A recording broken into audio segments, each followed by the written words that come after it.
குடிசையிலே கொஞ்ச காலம் தங்கி பாருலே கூரையின் ஓட்டை வீரி செல்வடி நட்சத்திரம் எண்டி பாருலே கூவும் செல்போனின் நச்சரிப்பை அணைத்து கொஞ்சம் செல்வண்ணின் உச்சரிப்பை கேட்போ வெறும் காலில் செருப்பின்று நடந்து மண்ணோடு பேசிக்கொண்டு போவோம் மழலைகளாவோ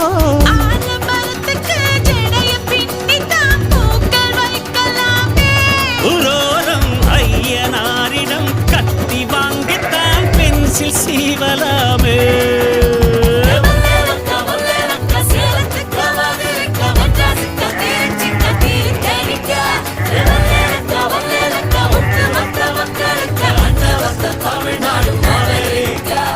காவிரி யாரும் கை குத்தல் அரிசியும் மறந்து போ